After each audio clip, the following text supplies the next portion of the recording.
Assalamualaikum warahmatullahi wabarakatuh. Salam bersahaja. Guys, pernahkah kita mendengar istilah public enemy? Nah, public enemy itu memang sudah populer ya, atau disebut juga dengan musuh masyarakat. Nah, kalau udah musuh masyarakat kan pasti orang ini kan nggak disenangin seperti itu ya. Kenapa sampai dia menjadi public enemy seperti itu, nggak disukai dengan masyarakat? Karena perilaku dia itu memang perilaku negatif ya. Apa yang dilakukannya? Yang pertama itu karena dia melanggar perbuatan-perbuatan yang kriminal. Nah, artinya dia sudah melanggar hukum. Nah, seperti ini. Tentu orang kan tidak suka dengan orang yang public enemy juga, ya, musuh masyarakat atau tidak senangnya di masyarakat itu orang yang melakukan perbuatan amoral, ya, artinya melanggar norma-norma agama dan norma-norma sosial. Nah, orang seperti ini tentunya tidak disukai oleh masyarakat ya guys ya. Nah, artinya orang seperti ini dia akan menjadi cacat hukum.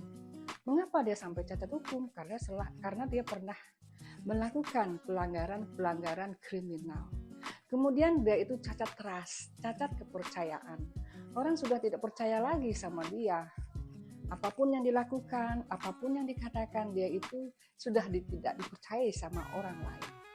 Yang ketiga adalah cacat reputasi. Mengapa sampai cacat reputasi? Karena dia ini nama baiknya sudah cacat, sudah jelek.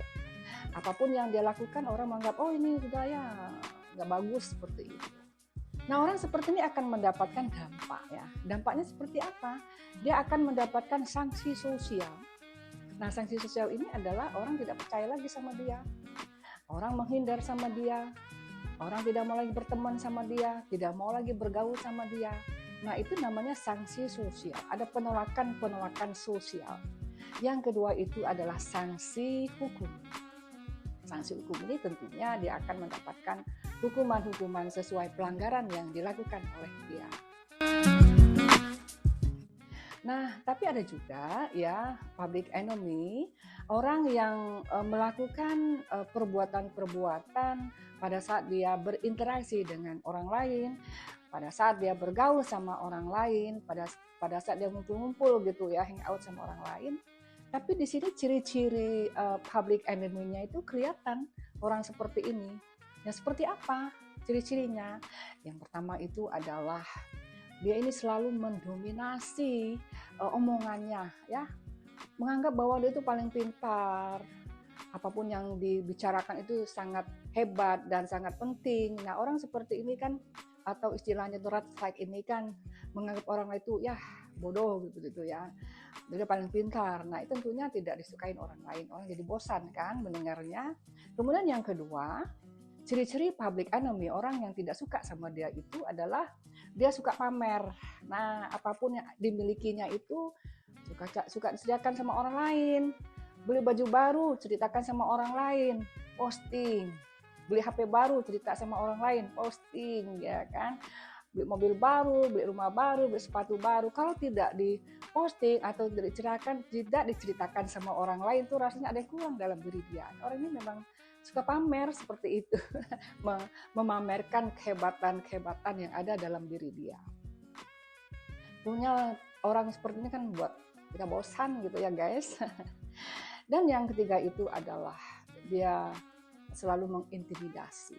Nah, selalu mengintimidasi ini artinya setiap berbicara itu ada ancaman-ancaman ya. Tentunya kita nggak mau ya bergaul orang yang suka ngancam gitu ya, tentu kita juga terancam. Nah, ini haters ini. Yang kedua itu adalah, yang terakhir itu adalah dia tuh suka julid.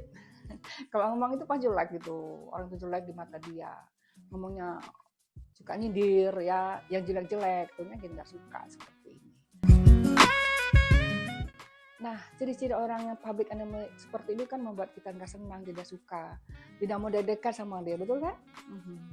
Nah, sekarang bagaimana cara kita menghadapi orang yang public enemy seperti ini, ya, musuh masyarakat seperti ini?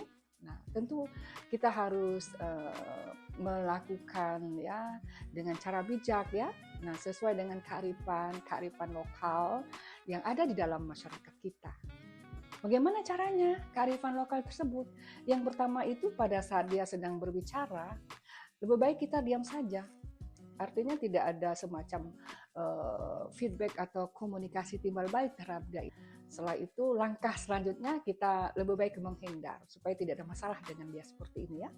Nah kalau kita menghindar ya dengan cara yang bijaksana.